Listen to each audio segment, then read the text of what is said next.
Hi, so this is a tutorial on how to build a Max4Live device that's a multi-tap delay in Gentleman. Okay, so I have a plastic mallet, plastic marimba sound loaded up into my live set. I have a Max4Live audio device and a reverb that we'll use later. So let's open up the Max4Live audio device and it should be up over here. There you go. Okay, now I'm going to zoom in a little bit. Okay, and let's get in a plug in which lets our audio from live into Max4Live, and a plug out which does the opposite. It sends all processed audio out back into live. Turn off the AC. Okay, now since all this is going to be done in Gen, let's bring up a Gen tool or two. And the full screen, unlock.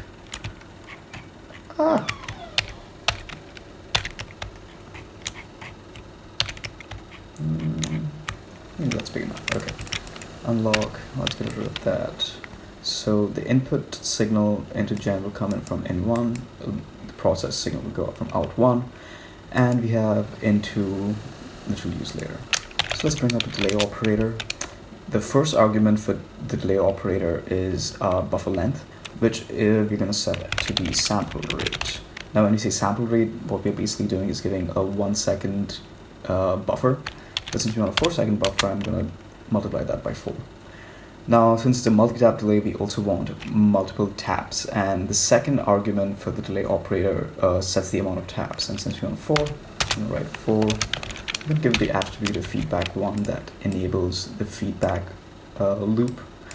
Now the leftmost input takes the input signal that needs to be delayed, and the corresponding inlets are the delay times for each of the taps.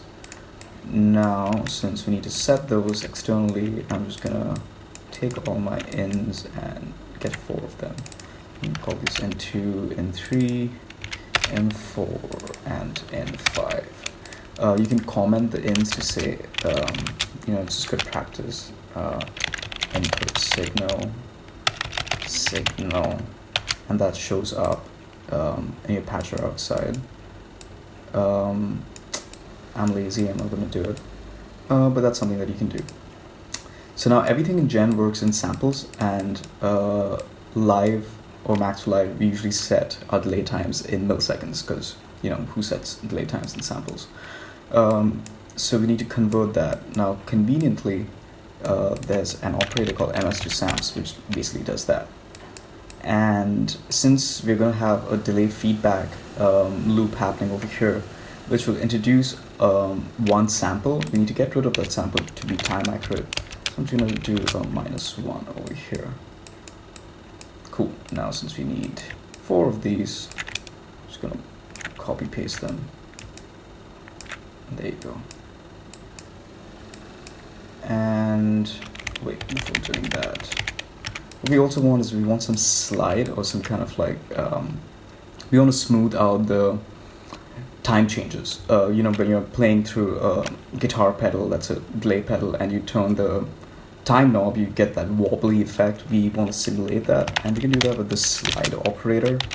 And we just set the slide in and the slide out time. So I'm going to do that sample rate divide by 2.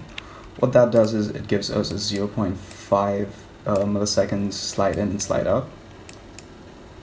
It sounds kind of nice. And let's make things pretty. I'm going to just copy these over. Let's make this big. There you go. And yeah. N3.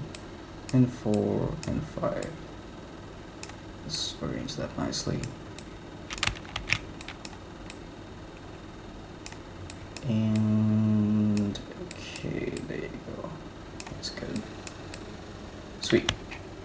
So now we're setting the times for our delays. What we need to do next is set up the feedback loop. For that, I'm going to declare some parameters over here. Let's say param fb1. There's a feedback 1. Since we need 4 of those, I'm just going to duplicate them and give them different names. So let's say FB1, FB2, FB3, MSP4.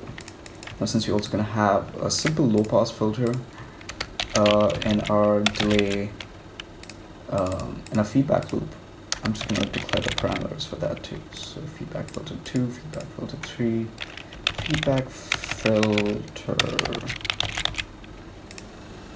3, and feedback filter 4. Okay.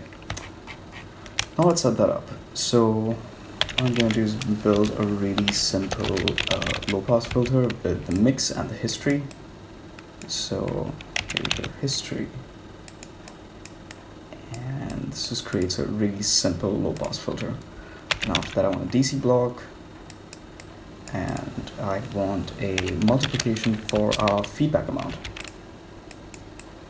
And just want a clip just to keep things in control.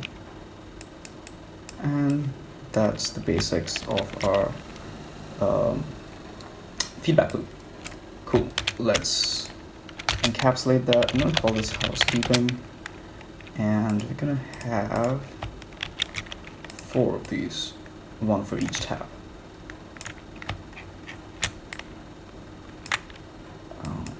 Go. All I need to do is go inside and change the name. So I'm going to change this to filter 2, feedback 2, and the same for the rest of them. 3, and feedback 3, same thing over here, 4, and feedback 4. And we're going to feed those back into our main delay. Shift Y. There you go. Nice and neat and tidy. Now you want to get a dry wet control over here, so I'm gonna declare another parameter. Say param dry underscore wet. Let's instantiate that to be 0.5. Cool. Let's save. Okay, that's saved it. And we're going to do that with the mix, and since we already declared a parameter, I can just name it over here. The first input is going to be our original signal, and the second input is going to be a delayed signal. The delayed signal for each tap. So that's 1, 2, 3, and number 4. There you go. And that mix is going to go to out 1. Cool. So we're going to take the left input of our plugin, put it there.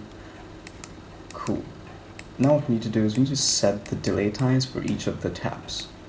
We're going to do that with a simple flow num, so we get 4 of those, 1 for each tap. And set them to some amounts. So I'm going to say 128, 255, 5, 12, and 10, 24. There you go. Cool. So we set our times, but we also need to set our feedback amount and our feedback filters. The feedback filter amount. We can do that with the help of some dials. Dials. Okay. Now I know the dials go from 0 to 127. So, but I want, for the feedback, I want it to go from 0 to 5, because you don't want to go all the way to 1. It gets kind of crazy. Just want to avoid that. So I'm going to divide this by 255. It's going to get me close to, it's going to be like 0.49. I'm going to prepend FB1. So that's controlling the feedback number 1 for the first tap. We want that copied over 4 times. So feedback 2, feedback 3, and feedback 4.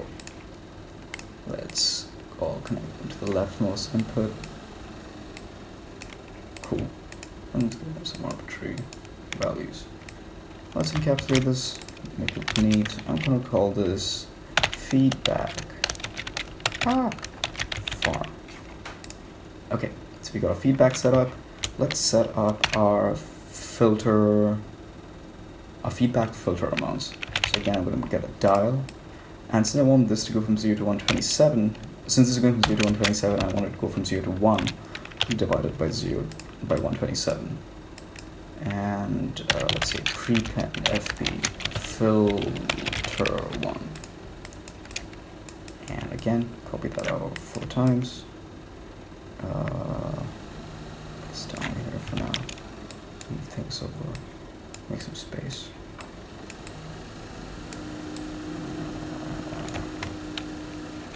There you go. Now the reason that you want this to go from 0 all the way to 1 is that sometimes you don't want to hear a certain tap. And if you bring the dial all the way up to, which is basically 1, it just cuts out that certain, that particular tap. So let's see, yeah, if I go all the way up to 1, you'll see, yep, it shows up as 1. Again, we want this going over here. And let's encapsulate this too and call it filter farm. Cool, we got that going.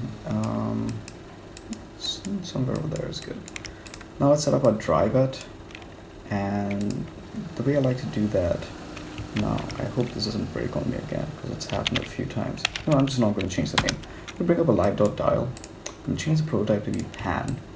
Now if I try and open the inspector for this, it's going to crash the patch. There's some bug in Windows. I don't know, maybe it's my copy, but this is basically giving me values from -50 to +50, and what I want is a value that's going from 0 to 1. So I'm going to add 50 to it. So that's going to give me a value that's going from 0 to 100. Yes. And now to get to go from 0 to 1, I'm just going to divide that by 100. And I'm going to prepend dry underscore vet, and that should give me, yep, now this should be going from 0 to 1. Yeah, that's completely wet, it's completely dry. Let's keep something in the middle. Okay, we've got a time set, we've got a filter set, we've got a feedback set. Let's go to live and play something.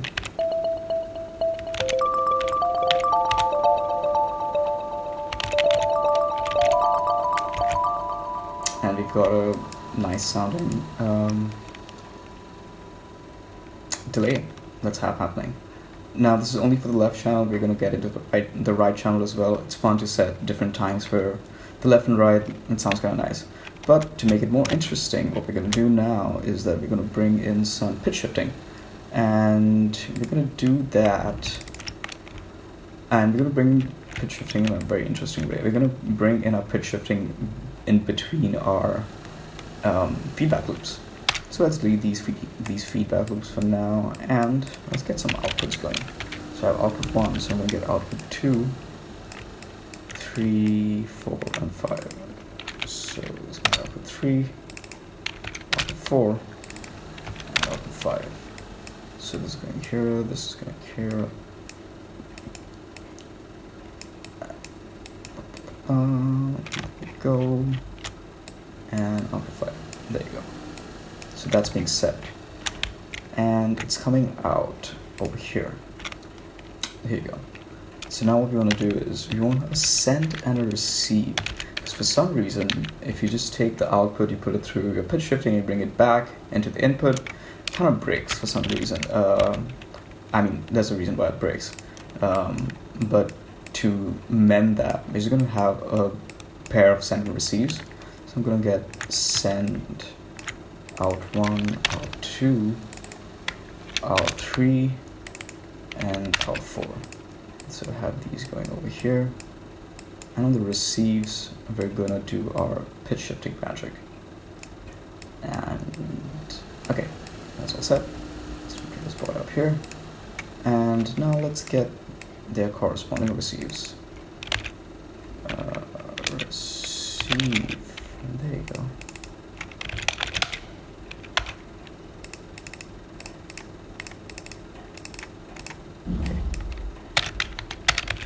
Receive and receive. Now for pitch shifting, we're gonna bring in our good old friend Gizmo tilde. Great. Now again, I don't know how Gizmo tilde works. I'm just gonna go to the help patcher, copy this out, and paste it over here. Now it looks a little different because you go to Ableton Sans, make it bold. There you go. Now it looks like the rest of us. Now, since Gizmo Tilda works in FFT and you wanted, there are certain settings that need to change. Now, 4096 is your is the amount of bins that you have, and since 4096 is going to bring in some kind of latency in between the original signal and the pitch shift signal, you're going to bump that down to like 2048. You can get away by bringing it down to 1024. It doesn't, because you aren't pitch shifting by a big value. It's going to just be like 12 cents up and 12 semitones up and down, so you should be pretty fine. With 1024, you won't get any any artifacts, but I'm just going to keep it to 2048 for now. Now the left input takes the signal that needs to be pitch shifted. The right input, let me move these guys over here for a bit. The right input takes the transposition ratio. Sorry. So for that we have a B patcher that does that for us. And I'm just gonna bring those everywhere. Okay. And let's get a live.numbox with the transposition prototype to aid us in this endeavor. And that's all set. Okay, now we are transposing our signal, but we need to get it back into our feedback loop. So we're gonna go in here, we're gonna bring in a couple of more inputs. So my last input was input 4, so I'm gonna say input 5. I need 4 of these, so I'm gonna say 5, 6, 7, 8. I need 2 on the left, 2 on the right. 5, 6, 1, 2, 3, 4. Is that 5? That's 5? Nope. It's 6, 7, 8, 9. 6, 7, 8, and 9. Okay, so it's going out from here, it's going into Gizmo, and it's getting pitch shifted, and it's coming back in. Cool. Now let's set some, oh wait, I need to put this in here, back again, there you go. You aren't going to get any pitch shifting, otherwise. Let's get these boys over here. And let's get these guys over here. Okay, okay, cool, okay. So you can set some semitones that you want to pitch shifted. I'm gonna go, let's say 5. I'm gonna go minus 12. I'm gonna keep this the same, and let's go bring this up by 9. So now when I go back to live,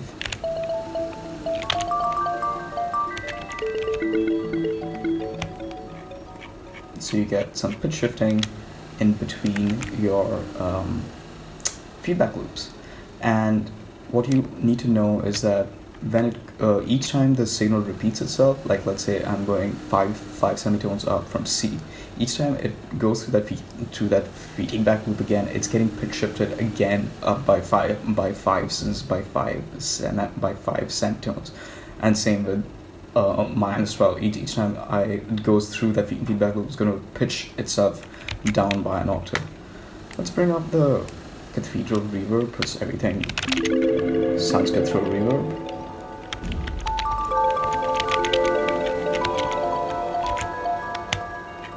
Sounds pretty neat. Okay, now that's for the left side. Let's do things for the right side. For that, I'm just gonna neaten up the patch, bring it up into presentation mode. For that, let's save. And let's do Command Shift P. And yep, that's it. Okay, so I know that these are my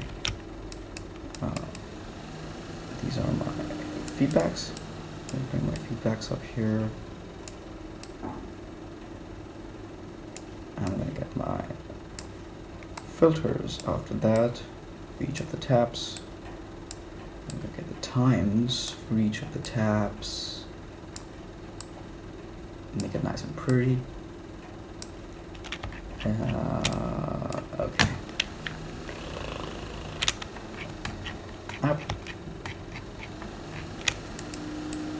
transposition values. And I'm going to keep the driver to be common for the left and right, because, you know, why not? Okay, let's bring that in the middle over here. Cool. Now, whatever we've done for the left, we're going to do that again for the right. So let's just copy everything. This, all of these guys, all of these guys, all of these guys, and copy. Let's bring it down here. And delete the right output. Let's bring the plug out over here at the bottom. It's getting a little messy now. Take the right into here, and if I go back, yeah, there you go. So this is all for the right now.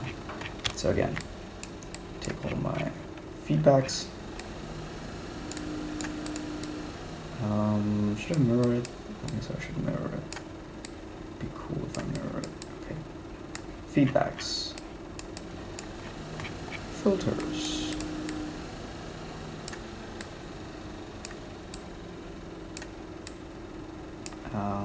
Times. Okay. And I think the pan, because the pan is going to be common between both of them. And let's get the transposition values. Last one. Okay. Now, hopefully,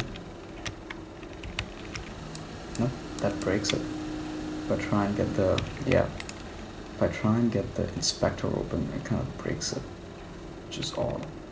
Hopefully it saved my work. I don't have to do it all over again. Yes, please. Oh, okay, that's something. Oh yeah, I saved it. Okay, cool. Zoom again. Okay. Let's set our times: 120, 255, 512, 1024, 2048. Some random numbers. Let's bring these. These are feedback amounts. Feedback filter amounts. I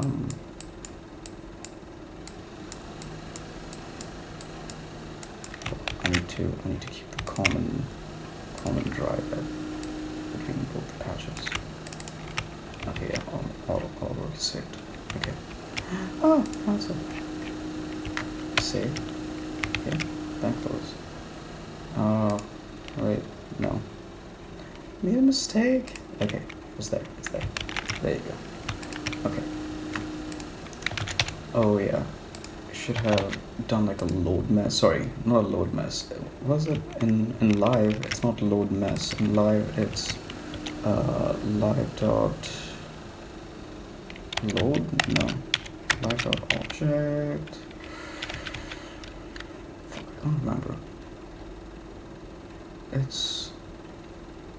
I think it was live. No, live dot this device. Yeah, that's the load. That's a load bang equivalent of Max4Live. Okay, I'm not gonna, just not gonna close this. 512, no, 255, 255, 512, 1024. If I'd used Max4Live devices, they would have saved the values, but I didn't. That's something that you can do. Let's go -7. Let's go +12. -5. Let's leave the last one as it is. And you see, because it's Max4Live devices and I'm recording as of right now, it is saving that, or it's like writing down the automations that I've done, which is cool. Okay. Okay, let's go back to live. There you go. You have some Nice. Lush delays.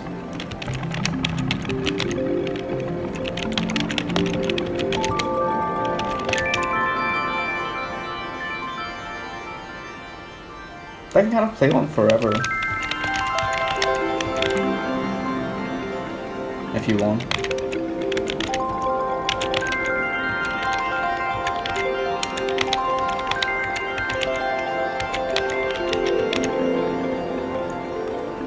And yeah, that is one way to create a multi-tap delay in Max4Live. This is not available on my GitHub as of right now, but I'll clean it up, make everything automatable, write down all the scripting names, and it should be up pretty soon. So follow me on Instagram. I post that pretty often, and you can keep up with my work. Yeah, hope you had fun.